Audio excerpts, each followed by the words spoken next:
Hi everyone, कैसे हो? I hope कि अच्छे होंगे। गाइस, मुझे फिर से ठंड लग गई है। क्या बोलूँ, हर दिन मुझे ठंड लगती है और तो बुखार ये वो होता ही रहता है। पता नहीं क्यों मुझे ठंड एंड बुखार। और आजकल तो फेस पे पिंपल भी आने लगे। मुझसे इतना प्यार क्यों? शायद मैं ही पहली लड़की होंगी जो इतना कुछ एक साथ होता है। तुम लोग सोचते होंगे कि ये लड़की बीच बीच में कहाँ गायब हो जाती है। इसलिए हो जाती हूँ गायब, प्यार की बुखार एंड प्रॉब्लम्स मुझे हग करके रखते हैं, मुझे छोड़ते ही नहीं है। ठीक है, अब इस स्टोरी पे आते हैं। नो गाइस, आज के एपिसोड में ट्विस्ट ही ट्विस्ट है। एंड तक सुनना क्योंकि आज सच सामने आएगा। ठीक है, अब स्टोरी पे आते हैं। हमने पिछले पार्ट में ये देखा था कि नताशा आर्य को और भी भड़का रही थी। क्यारा के खिलाफ नताशा कुछ भी बोली जा रही थी। आर्या फिर उसकी बात को इग्नोर करके वहाँ से चली जाती है। अब देखते हैं दूसरे साइड। क्यारा ऑफिस से घर आ चुकी थी। वो सीधा अपने रूम की तरफ जा रही थी, पर तभी म्याऊ की आवाज़ सुनाई देती है उसे। क्यारा उस आवाज़ को सुन के रुक जाती है। वो स्लोली आवाज़ के डायरेक्शन में देखती है। वो देखती है कॉर्नर में काउच के पास वो आर्या की वो बिल्ली बैठी थी। क्यारा उसके पास जाती है। वो थोड़ा झुक कर उस बिल्ली को देखती है और उसे आर्य की सब मोमेंट्स याद आने लगती है कि दोनों कैसे खेलते थे एंड वो सब मोमेंट्स। बिल्ली उसकी तरफ देखती है। क्यारा काउच पे बैठ जाती है और वो बिल्ली धीरे से उसके लेप पे चढ़ जाती है। क्यारा उसे टच करती है। उसके फेस पर कोई स्माइल, कोई भी एक्सप्रेशन नहीं था, ब्लैंक ऐसा। और अब देखते सुबह का टाइम था।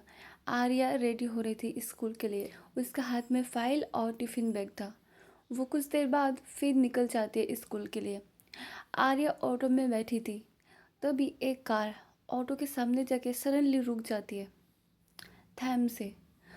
और ऑटो ड्राइवर जोर से ब्रेक लगाता है और फिर बोलता है, मैडम सामने गाड़ी। आर्या थोड़ा घबरा जाती है, पर जैसे ही कार का डोर खुलता है वो शॉक वो शॉक हो जाती है। देखती है क्यारा। क्यारा धीरे धीरे आर्या के ऑटो के पास आती है, पूरे कॉन्फिडेंस के साथ। ऑटो ड्राइवर कंफ्यूज होता है कि ये कौन है, ऐसे क्यों मुझे रोका। फिर वो ड्राइवर बोलता है, मैडम आप कोई बस ऐसा बोलने वाला था। तभी क्यारा अपना हाथ उठा के इशारा करती है कि शट अप जस्ट। फिर ड्राइवर तुरंत चुप हो जाता है। क्यारा डायरेक्टली आर्य के सामने खड़ी हो जाती है। क्यारा उसे देखती है और उसके हाथ पकड़ के बाहर ले आती है। आर्य तभी कंफ्यूज एंड गुस्से में बोलती है, क्यारा क्या कर रही हो, अब छोड़ो। क्यारा कुछ नहीं बोलती, उसे सीधा उसके कार में बिठा देती है और वो खुद भी बैठ जाती है। तभी आर्य उसे बोलती है, ये कैसे बिहेवियर है? क्यारा बस उसके आंखों में देखती है, वो कुछ नहीं बोलती। तभी आर्य और कुछ बोलने जा रही थी, तभी क्यारा उसे शांत करने की कोशिश करती है। उसके लिप पर अपना हाथ रखती है।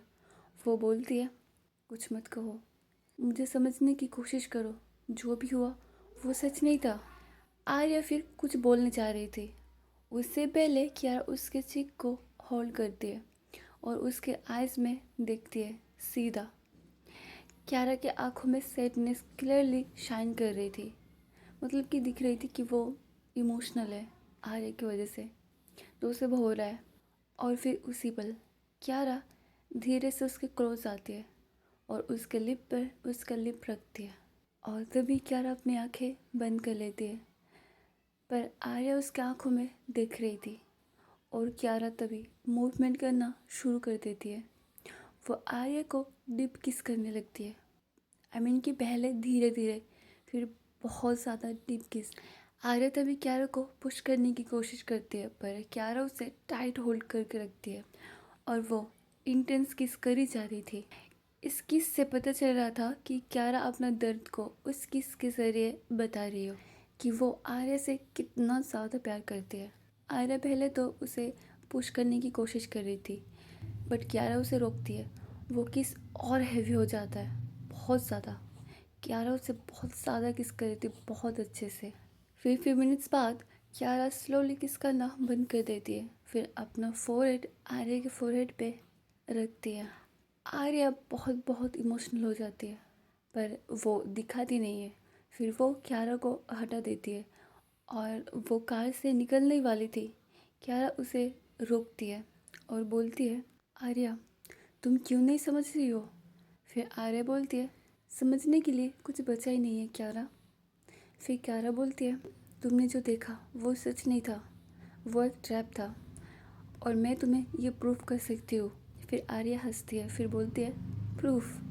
कियारा ब्रो को प्रूफ देने की क्या ज़रूरत? आप तो सही हो, मैं रॉन्ग हूँ। कियारा थोड़ा सा क्लोज आती है आर्या के पास, फिर बोलती है, अगर मैं तुम्हें ये दिखा दूँ कि उस रात नताशा ने मुझे ड्रग दिया, कि मैं होश में नहीं थी और जो तुमने देखा वो सब सेटअप था। फिर आर्या बोलती है, तुम क्या कह रही हो? कियारा अपना फ़ोन निकालती है और वो सीसीटीवी फुटेज आर्या को दिखाने लगती है। आर्या वो फुटेज देख रही थी। फिर कुछ सेकंड्स बाद वो बोलती है, मैं नहीं मानती। कियारा बोलती है, आर्या क्या बोल रही हो तुम? ये सब झूठ नहीं है, तुम्हारे सामने प्रूफ है, मुझे ड्रग दिया गया था, सब कुछ प्लान था, नताशा ने तुम्हें मैनिपुलेट किया। फिर आर्या लो वॉइस में बोलती है, स्टॉप इट कियारा, झूठ मत बोलो, मुझे समझाने की ज़रूरत नहीं है, उस दिन मैंने सब कुछ देख लिया। फिर कियारा बोलती है, आर्या तुम्हारे सामने ही सच है, तुम्हें और क्या चाहिए? मैं झूठी नहीं हूँ, अब ऐसा क्यों कर रही हो? आर्या उसकी बात सुन के कुछ नहीं बोलती। फिर कियारा बोलती है, जवाब दो, क्या हुआ, क्यों नहीं बोल रही कुछ? फिर आर्या बोलती है, ठीक है चलो मेरे साथ। फिर कियारा बोलती है, कहाँ? आर्या बोलती है, मेरे घर। वो दोनों फिर आर्या के घर आ जाते हैं थोड़ी देर में। आर्या की माँ वो दोनों को देखकर शॉक हो जाती है, मतलब कि सरप्राइज, कि ये दोनों अभी ऐसे आर्या तो स्कूल के लिए गई थी, फिर से यहाँ घर में। फिर उसकी माँ बोलती है, आर्या तुम और ये। आर्या कुछ नहीं बोलती, सीधा वो कियारा को लेके उसके रूम में चली जाती है। आर्या की माँ कंफ्यूज होके पीछे हट जाती है। आर्या फिर ड्रॉयर से एक फ़ोटो फ्रेम निकालती है। आर्या फिर मुड़ के कियारा को वो फ़ोटो दिखाती है, फिर बोलती है, अब बोलो, अब बोलो, कुछ बोलना है। कियारा वो फ़ोटो फ्रेम देख के शॉक हो जाती है। वो फ़ोटो को बस देखती रहती है और सोचती है, इसे ये कैसे मिला? कियारा आर्या को देखती है पर वो कुछ नहीं बोलती। आर्या फिर गुस्से में बोलती है, बोलती क्यों नहीं हो कियारा? इस फ़ोटो को देखकर कुछ कहना भी है, कहने के लायक भी हो, या फिर अब भी एक्टिंग करोगी? फिर कियारा फाइनली बोलती है, क्या बकवास कह रही हो आर्या? फिर आर्या गुस्से में बोलती है, ओह बकवास, बस कियारा। और मैं बता दूँ कि उस फ़ोटो में कौन था? उस फ़ोटो में कियारा और नताशा थी। और तुम लोगों ने अगर मेरी स्टोरी पूरे ध्यान से सुना है तो याद होगा, एक पार्सल आया था, पर उस पार्सल में ये फ़ोटो फ्रेम भेजा था नताशा ने। जब आर्या उस पार्टी से निकल कर कियारा के घर गई थी उसके कुछ सामान लेने के लिए, फिर उसने वो फ़ोटो फ्रेम को देखा था। और एक बात, आर्या क्यों उस फ़ोटो फ्रेम को उससे घर ले आई थी वो तो उससे ही पता है। ठीक है, अब स्टोरी पे आते हैं। कियारा फिर आर्या के क्लोज आती है, फिर बोलती है, आर्या सच में तुमने मुझे तोड़ दिया, बिना मुझे एक चांस दिए। फिर आर्या आंखों में आंसू लेके बोलती है, चांस? तुम्हारे लिए हर चीज़ एक गेम है, मेरी फीलिंग्स रियल थी। फिर कियारा आंखों में गिल्ट लेकर बोलती है, अगर तुम्हारी फीलिंग्स रियल है तो मेरी भी तो फीलिंग्स रियल है, बस फ़र्क ये था तुमने मुझे कभी बिलीव ही नहीं किया। फिर आर्या बोलती है, क्यों करूँ बिलीव जब तुम्हारा हर मूव हर मुस्कुराहट एक मार्क्स लगती है? फिर कियारा बोलती है, आर्या रिलैक्स, तुम अभी होश में नहीं हो। फिर आर्या बोलती है, अब सब खत्म हो चुका है कियारा। कियारा फिर एक लम्हा वो आर्या को देखती है, जैसे कह रही हो, तुम्हें सब समझाने का एक चांस तो दो। फिर वो बोलती है, ओके सुनो आर्या, मैं सब कुछ तुम्हें बताऊंगी, सब कुछ। मैं तुम्हें पहले नहीं बताना चाह रही थी क्योंकि मुझे लगा था तुम हर्ट हो गए, आई डोंट नो, पर मुझे तो ऐसे ही लगा था, इसलिए। मैं नताशा को बचपन से जानती हूँ, हमारी फैमिलीज क्लोज थी, वो हमेशा मेरी हर जगह साथ होती थी, स्कूल इवेंट्स पार्टीज़। मैं उसे बस एक नॉर्मल फ्रेंड की तरह समझती थी, लेकिन उसके लिए मैं सिर्फ एक नॉर्मल फ्रेंड नहीं थी। नताशा की आंखों में एक पॉजिटिवनेस थी, जब भी कोई और लड़की मुझसे बात करती थी वो उन्हें घूर कर देखती थी। एक दिन स्कूल में एक न्यू लड़की आई थी। उसने मुझसे बस कैजुअल फ्रेंडशिप करने की कोशिश किया था। ये देख के नताशा का रिएक्शन अलग था। उसने मुझे कॉर्नर में ले जाकर बोला था कि यारा, मुझे पसंद हो तुम, और मैं नहीं चाहती कोई और तुम्हारे पास आए। अगर कोई पास आए तो मैं उसको मार दूंगी। क्यारा ये बात सुन के शॉक हो जाती है। फिर क्यारा फिर से कंटिन्यू करती है कि मुझे तब समझ में नहीं आया, लेकिन उसकी आंखों में जो इंटेंसिटी थी वो मुझे रोक नहीं पाई। धीरे धीरे मैं भी उसे पसंद करने लगी, पर सिर्फ एक फ्रेंड की तरह। फिर एक दिन मुझे पता चला नताशा एक रिच लड़की के साथ सीक्रेट रिलेशनशिप में है। मैंने सोचा चलो अच्छा है, वो आगे बढ़ गई। पर कुछ महीने बाद फिर वापस आई मेरे पास। वो रोने लगी, चिल्ला रही थी। बोली उस लड़के ने उसको धोखा दिया, छोड़ दिया। पर उस दिन से मैं उससे दूर होने लगी। मैं समझ गई थी कि वो किस टाइप की लड़की है, इसलिए वो मुझसे बदला ले रही है, क्योंकि उसने बहुत ट्राई किया मेरे क्लोज आने के लिए। हाँ, मैं मानती हूँ तब पास्ट में उसे मैं पसंद करती थी, बट एक लवर की तरह नहीं। और उसके साथ मेरा कुछ भी नहीं था, कुछ भी नहीं हुआ। आर्या बस उसकी बात चुपचाप सुन रही थी। फिर आर्या बोलती है तो अब कहना चाहती हो सब नताशा का प्लान था? क्यारा फिर हाँ में सर हिलाती है। आर्या बिल्कुल शॉक हो जाती है। उसकी आंखों में गिल्ट साफ दिख रही थी। उसको सब कुछ समझ में आता है कि गॉड, ये क्या हो गया। फिर आर्या फिर से बोलती है क्यारा, मुझे माफ़ कर दो। जब मैंने इस फ़ोटो को देखा तब मुझे पूरा यकीन हो गया था, इसलिए ऐसे मिसअंडरस्टैंडिंग हुआ। क्यारा उसकी बात सुनती है ध्यान से। आर्या फिर क्यारा के थोड़ा क्लोज आती है। वो फिर क्यारा के हाथ पकड़ती है, पर उसकी नज़रें नीचे थी। वो बहुत इमोशनल हो चुकी थी कि मैंने क्या कर दिया ये। पर उसकी भी गलती नहीं थी। जब उसने देखा था उस रूम में दोनों को, फिर वो सब तो ठीक था। पर जब उसने फ़ोटो फ्रेम को देखा पर वो बिल्कुल कंफर्म हो गई। फिर आर्या धीरे से बोलती है आपको पता है क्यारा, कभी कभी सच भी इतना लेट आता है कि दिल उसे एक्सेप्ट करने के लायक नहीं रहता। क्यारा ये सुन के वो छोटी स्माइल देती है, फिर उसे हग कर लेती है। क्यारा फिर धीरे से बोलती है मैं जानती हूँ आर्या, तुम्हारा ट्रस्ट टूट गया था, पर मैं चाहती थी एक बार मेरी आंखों में देखकर सच तो सुनो। फिर आर्या बोलती है सॉरी। फिर क्यारा बोलती है कोई बात नहीं। फिर क्यारा उसका सर पर हाथ रख के सहलाती है। फिर आर्या बोलती है मैं आपको गलत समझ बैठी थी। फिर क्यारा बोलती है इट्स ओके। वो आर्या के हेयर पे टैप टैप करती है, फिर बोलती है अब तो बिलीव करती हो ना कि मैं सिर्फ तुम्हारी हूँ? आर्या उसके शोल्डर पे सर रख कर कहती है हाँ। क्यारा फिर आर्या के फेस उठाकर आंखों में देखती है, फिर बोलती है मैं तुम्हारे साथ हूँ हमेशा। आर्या थोड़ा आंखों में आंसू लेकर थोड़ी स्माइल के साथ हाँ में सिर हिलाती है और क्यारा के हाथ में किस करती है, और आर्या अपना दुपट्टा सही करती है। फिर बोलती है ठीक है अब हमें नीचे जाना चाहिए। तभी नीचे से आर्या की माँ की आवाज़ आती है आर्या बेटा क्या हुआ, स्कूल नहीं जाओगे क्या? आर्या और कियारा दोनों एक साथ फिर नीचे जाते हैं। जब आर्या की माँ कियारा को देखती है उनके मन में तो बहुत कुछ चल रहा था कि ये दोनों अलग फिर से साथ, क्या बात है। कियारा आर्या की माँ की तरफ देखती है, फिर पोलाइटली स्माइल करके बोलती है नमस्ते आंटी, नमस्ते आंटी। फिर उसकी माँ बोलती है नमस्ते। आर्या थोड़ा नर्वस होकर बोलती है माँ मैं आपको सब कुछ एक्सप्लेन करूँगी, बस अभी नहीं, मुझे स्कूल के लिए लेट हो रहा है। आर्या की माँ कुछ कहने ही वाले होती है, पर आर्या अपने बैग उठाती है और स्कूल के लिए चली जाती है। और कियारा आर्या की माँ को बोलती है मैं आती हूँ आंटी। उसकी माँ बोलती है ठीक है बेटा। फिर दोनों कार में बैठ जाते हैं। कियारा उससे बोलती है मैं स्कूल ड्रॉप कर देती हूँ। फिर आर्या बोलती है ठीक है, और हाँ कियारा मैं अब स्कूल छोड़ने वाली नहीं हूँ। फिर कियारा बोलती है ठीक है, तुम्हारी जैसी मर्जी। आर्या फिर स्माइल के साथ कहती है बच्चों के बीच रहना मुझे सुकून देता है।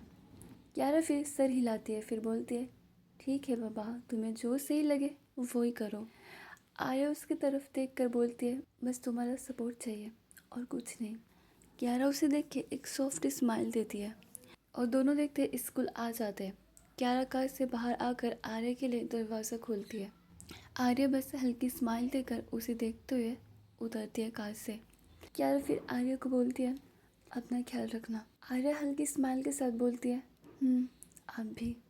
आर्य स्कूल की तरफ जाने लगती है और कियारा उसे जाते वक्त देखती है और वहाँ जो स्टूडेंट्स और बाकी लोग थे सब कियारा को देख के सरप्राइज एंड वो सब देखने लगते हैं।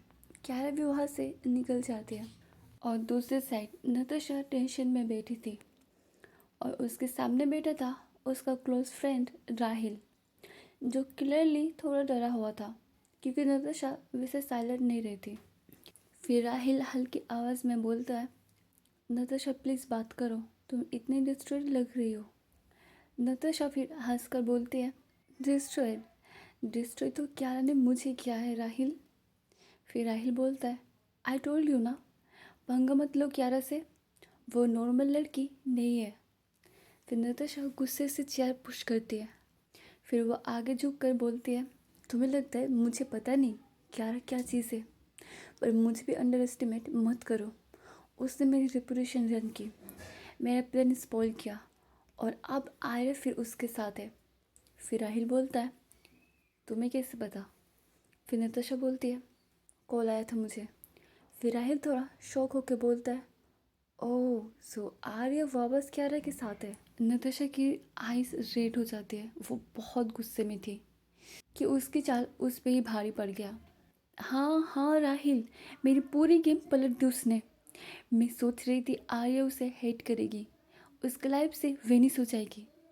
फिर राहिल रिलैक्स टोन में बोलता है, तुमने उसको ट्रैप किया था, प्रूफ भी क्रिएट किया, पर कियारा के पास जो पावर है ना, तुम कभी बीट नहीं कर सकती। नताशा टेबल से टिश्यू उठाती है, अपने टीयर्स वाइप करती है और डेविल स्माइल के साथ बोलती है, राहिल, कियारा ने मुझे डिस्ट्रॉय नहीं किया, उसने बस मुझे वेकअप किया है। राहिल कंफ्यूज हो जाता है, फिर बोलता है, वेकअप? फिर नताशा बोलती है, हाँ, अब मैं इमोशनल गेम नहीं खेलूँगी, अब मैं स्ट्रेटेजिक गेम खेलूँगी। फिर राहिल समझ जाता है नताशा के ऐसे टोन का मतलब हमेशा प्रॉब्लम क्रिएट करना। फिर नताशा बोलती है, कियारा ने मेरी लाइफ रन की, मेरी इमेज डिस्ट्रॉय की, लोग मुझे जोक समझने लगे, बट आई प्रोमिस यू अब कियारा ओबरॉय रोएगी। फिर राहिल पैनिक में बोलता है, नताशा प्लीज़ मत करो कुछ स्टूपिड। फिर नताशा स्माइल करती है, फिर बोलती है, स्टूपिड नहीं, अब जो होगा वो स्मार्ट होगा, कैलकुलेट होगा। अब देखते हैं कि इवनिंग का टाइम होने वाला था। आर्य स्कूल से घर जा रही होती है। रोड थोड़ा खाली था। नताशा ये सब फॉलो कर रहे थे, आई मीन कि नताशा आर्य को फॉलो कर रही थी। तुम लोग सोच भी नहीं सकते कि नताशा क्या पागलपन करेगी। आर्या जब स्कूल से घर जा रही थी तब नताशा उसको फॉलो करती है। नताशा स्लोली आर्य के पीछे पीछे चलती है, लेकिन इस बार नताशा का इंटेंशन कुछ और होता है। वो आर्य के सामने जाकर सडनली रोने लगती है, हाथ जोड़ते हुए। फिर वो बोलती है, आर्य प्लीज़ मुझे एक लास्ट चांस दो, मैं तुमसे माफ़ी मांगने आई हूँ। कियारा ने मेरे साथ बहुत गलत किया, प्लीज़ मेरी बात तो सुन लो। फिर आर्या डिस्टेंस बना के बोलती है, नताशा तुम्हारी वजह से बहुत प्रॉब्लम्स हुई है, अब क्या चाहिए? फिर नताशा फेक हेल्पलेस लुक देती है, जैसे वो बिल्कुल इनोसेंट हो। और इस मोमेंट नताशा साइलेंटली फ़ोन का रिकॉर्ड बटन ऑन कर देती है। मतलब कि उसका प्लान ये था कि आर्या की 3-4 सिंपैथी लाइंस कट करके दे दिया जाए कि वो कियारा को प्रूफ दे देगी कि आर्या सीक्रेटली नताशा से मिलती है और इमोशनली उसको सपोर्ट करती है। परफेक्ट रब एंड परफेक्ट टाइमिंग थी। अब ट्विस्ट बाकी है गाइस, अब ट्विस्ट बाकी है। आर्या फिर नोटिस करती है कि एक ब्लैक कार थोड़ा पीछे खड़ा है और गाइस गेस करो कि कार के अंदर कौन है। बताओ बताओ, पहले कमेंट कर दो। ओके मैं बताती हूँ, ऑब्वियसली क्यारा। क्यारा एक्चुअली आर्या को पिक करने आ रही थी और उसे ये सब से शक भी था। क्यारा सब ऑब्जर्व कर रही थी नताशा के ड्रामे। और फिर वो एक मोमेंट आता है जहाँ नताशा बोलती है, आर्या प्लीज़ बोलो क्यारा डेंजरस है, सिर्फ एक सेंटेंस बोल दो ताकि मैं रिकॉर्ड कर सकूँ। नताशा इतनी बुद्धू थी, इतनी मतलब कि उसके दिमाग में यही आ रहा था कि रिवेंज, मुझे बदला लेना है। बस उस चक्कर में उसने तो ये बोल दिया सामने, आर्या के सामने। आर्या ये सुन के शॉक, वो बोलती है व्हाट, रिकॉर्ड। तब आर्या समझ जाती है कि ये नताशा की चाल है। तभी कार का डोर तेज़ आवाज़ के साथ ओपन होता है और नताशा के पीछे क्यारा खड़ी हो जाती है। नताशा को बोलती है रिकॉर्ड करने का शौक है, चलो आप मैं रिकॉर्ड करती हूँ। नताशा उसे देख के पैनिक में बोलती है क्यारा लिसन, आई कैन एक्सप्लेन। क्यारा फिर बोलती है आर्या को मैनिपुलेट करोगी, मेरे रिलेशनशिप को ब्रेक करोगी। आर्या क्यारा को देख के सरप्राइज हो जाती है ऐसे अचानक से आने से। फिर नताशा बोलती है क्यारा प्लीज़ मुझे मारना मत। क्या बोलूँ यार, ये कितनी बुद्धू है, मतलब कि क्यारा से इतनी डर भी है और ये चाल भी चल रही है। ये सुन के क्यारा हंसती है, फिर बोलती है नताशा मुझे तुम्हें टच भी नहीं करना, तुम खुद ही अपने ट्रैप में गिर गई हो। फिर क्यारा नताशा के फ़ोन को उठाती है, जो रिकॉर्ड किया था वो ऑन करती है। नताशा की अपनी आवाज़ क्लियर सुनाई देती है कि बस एक सेंटेंस बोल दो ताकि मैं रिकॉर्ड कर सकूँ। नताशा बहुत डर गई थी। क्यारा फ़ोन उसके हाथ में वापस देती है, फिर बोलती है कंग्रेचुलेशंस, तुमने खुद अपना प्रूफ क्रिएट किया है। अब अगर तुम आर्या के 10 फीट के अंदर भी आए, मैं गारंटी से कहती हूँ तुम्हारा कैरियर तो गया, अब जिसमें रह रही हो वो भी खा जाऊंगी, तुम्हारा घर। नताशा कुछ नहीं बोल पाती, वो बहुत डर जाती है और क्यारा क्वाइटली आर्या के हाथ पकड़कर उसको कार में बिठा देती है और साइलेंटली ड्राइव करके वहाँ से चली जाती है। नताशा बस देखती रह जाती है और वो सोचती है कि उसका पूरा गेम उसके हाथ से निकल गया। फिर आर्या क्यारा को बोलती है क्यारा आर यू ओके। क्यारा कुछ नहीं बोलती। आर्या फिर स्लोली कहती है क्या हुआ। और तब क्यारा एक जगह कार रोकती है। फिर आर्या क्यारा की तरफ फेस करके कुछ बोलने जा रही थी, तब क्यारा आर्या के एकदम से क्लोज आती है। फिर बोलती है आर्या मैं तुम्हें खोना नहीं चाहती। क्यारा अपना फोरहेड आर्या के फोरहेड पे रखती है। आर्या फिर बोलती है बुद्धू मैं नहीं जा रही कहीं। बस ये लाइन सुनते ही क्यारा अपनी आइज़ क्लोज करके धीरे से आर्या के लिप के पास रुकती है। आर्या को उसकी सिर्फ ब्रेथ फील होती है और आर्या की भी ब्रीथिंग हैवी हो जाती है। फिर क्यारा बोलती है तुम पे सिर्फ मेरा हक है। और फिर क्यारा फाइनली आर्या का चिन होल्ड करके उसके लिप को सॉफ्टली पर डीपली किस करती है। सैड इंटेंस पॉजिटिव, जैसे पूरी रात का फियर, पूरे दिन का स्ट्रेस सब उस किस में मेल्ट हो रहा हो। और आर्या भी अपनी आंखें बंद कर लेती है और स्लोली क्यारा के शोल्डर को लाइटली होल्ड करती है। फिर 1 मिनट बाद क्यारा किस ब्रेक करती है, पर लिप्स दोनों क्लोज ही रखते हैं, मतलब कि किस बंद हो चुके थे पर दोनों का फेस क्लोज था। फिर क्यारा उसके फोरहेड पर किस करती है और ये सब मोमेंट्स उन दोनों का चलता है और दोनों फिर वहाँ से थोड़ी देर बाद चले जाते हैं। क्यारा फिर आर्या के घर के सामने कार रोकती है। आर्या सीट बेल्ट रिमूव करती है, फिर 1 सेकेंड रुक कर क्यारा की तरफ देखती है और फिर आर्या क्यारा के गाल पर एक किस करती है, फिर बोलती है गुड नाइट क्यारा। क्यारा फिर उसे गुड नाइट बोलती है। आर्या घर से उतरते फिर 2 कदम चलकर फिर से मुड़ के क्यारा को देखती है और एक छोटी सी स्माइल देती है। क्यारा बस साइलेंटली उसे देख रही थी और क्यारा भी वहाँ से फाइनली चली जाती है। गाइस आज की स्टोरी बस यही तक। अगर पसंद आई तो लाइक करो, सब्सक्राइब करो और कैसी लगी कमेंट करना